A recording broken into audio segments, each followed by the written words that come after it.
In this lesson, we are going to learn about indefinite articles. In a previous lesson, you learned that definite articles refer to a specific noun, as in the flower or the ball. In German, definite articles are represented as die, der, and das depending on the gender of the noun, as in Die Blume, or. der Ball. Indefinite articles refer to a noun in a non-specific way.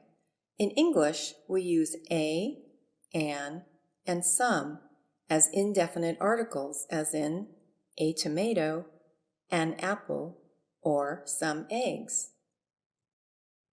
In German, there are two forms of indefinite articles, Ein, and, eine. and just like with definite articles, they are based on the gender of the noun. For feminine nouns, you will use Eine, as in. eine Tomate. For both masculine and neuter nouns, you will use Ein, as in ein Apfel. or. Ein Ei. German does not have a similar plural form for indefinite articles. Instead, their sentences are structured in such a way that they don't need them. You simply use the plural version of the noun by itself. So, I have some eggs in German is Ich habe Eier. which translates directly as I have eggs. This will apply to all German nouns in the plural form. When you want to negate a noun, you use the word Kein, or, keine. depending on the gender of the noun you are referring to.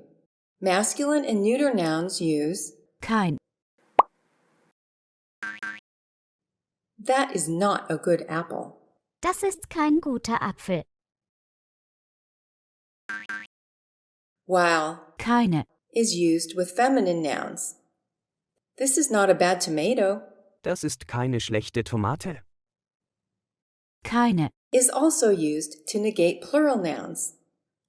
These are not bad eggs. Das sind keine schlechten Eier.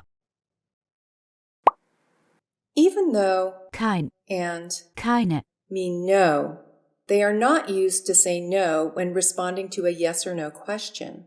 That word is Nein, kein, and keine. are only used when negating nouns. No, I do not want any eggs. Nein, ich möchte keine Eier.